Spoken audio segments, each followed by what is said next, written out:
আসসালামু আলাইকুম। তানহার রান্নার সবাইকে স্বাগত জানিয়ে আজকেও হাজির হয়ে গেলাম নতুন একটি রেসিপি নিয়ে। আজকে আপনাদেরকে খুবই মজাদার একটা খিচুড়ি তৈরি করে দেখাবো। আমি আজকে আপনাদের সামনে হাজির হয়েছি গরুর মাংস দিয়ে মজাদার খিচুড়ি রেসিপি নিয়ে।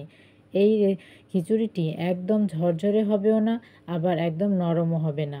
আশা করি আমার আজকের রেসিপি আপনাদের খুব ভালো লাগবে।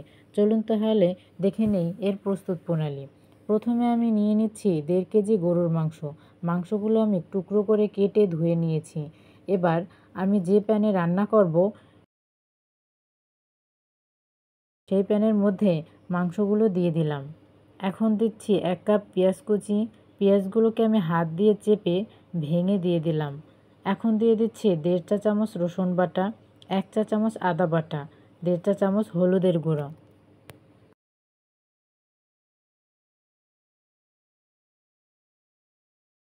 1 চা চামচ মরিচের গুঁড়া, 1 চা চামচ লবণ, 1 চা চামচ ধনিয়া জিরার গুঁড়া, 4টি এলাচ, 4 পিস দারচিনি, 7 থেকে 8টি লবঙ্গ, আর দিয়ে দিচ্ছি পরিমাণ মতো সয়াবিন তেল।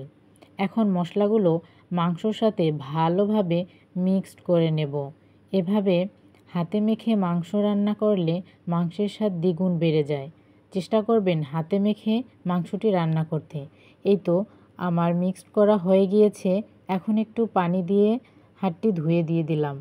এখন ঢাকনা দিয়ে ঢেকে এক সাইডে রাখবো 15 মিনিটের মতো। এবার আমি 1 কেজির মতো পোলাওর চাল নিয়ে নিচ্ছি, আর নিচ্ছি হাফ কাপ মুগ ডাল। মুগ ডালটা আমি একটু ভেজে নিয়েছি। চেষ্টা করবেন ডালটি ভেজে নেওয়ার, তাহলে খাওয়ার সময় মুগ ডালের ফ্লেভারটি পাওয়া যায়। আর নিয়ে নিচ্ছি হাফ কাপ মসুর ডাল।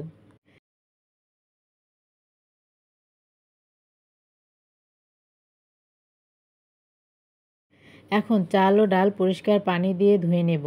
এখানে আমি 2 থেকে 3 বার পানি পাল্টে ধুয়ে নিয়েছি।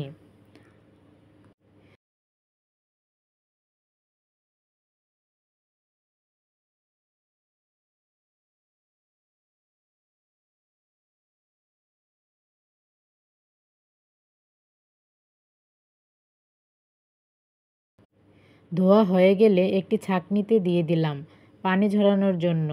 এখন 15 মিনিট পর ম্যারিনেট করে রাখা মাংসগুলো চুলায় বসিয়ে দিলাম এবং ঢেকে দিলাম 20 মিনিটের জন্য। 20 মিনিট পর ঢাকনা তুলে নিলাম। নেড়ে চেড়ে দিয়ে দিলাম, আর দিয়ে দিচ্ছি 2 কাপ পানি, আর দিয়ে দিলাম 3টি পিস করে কাটা আলু। আবারও নেড়ে চেড়ে ঢাকনা দিয়ে দিলাম। এর মধ্যে আমি 4টি কাঁচামরিচও দিয়ে দিলাম।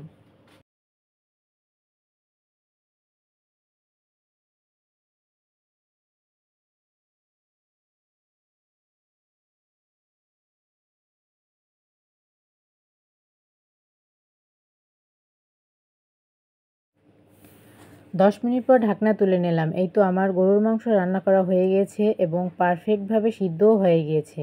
এবার ধুয়ে রাখা চাল ও ডাল দিয়ে দিলাম। এখন কিছু সময় নেড়েচেড়ে দিয়ে দিব।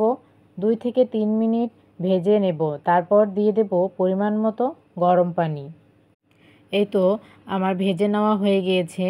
এখানে আমি 1 কেজি চালের জন্য 12 কাপের মতো পানি দিয়ে দিলাম, আর দিয়ে দিচ্ছি 1 চা চামচ লবণ।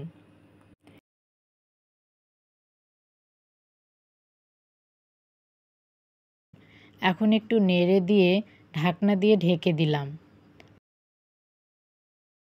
চুলার আঁচ একদম কমিয়ে দিতে হবে। 15 মিনিট পর ঢাকনা তুলে নিলাম, আর উপর থেকে 1 চা চামচ ঘি ছড়িয়ে দিয়ে দিলাম।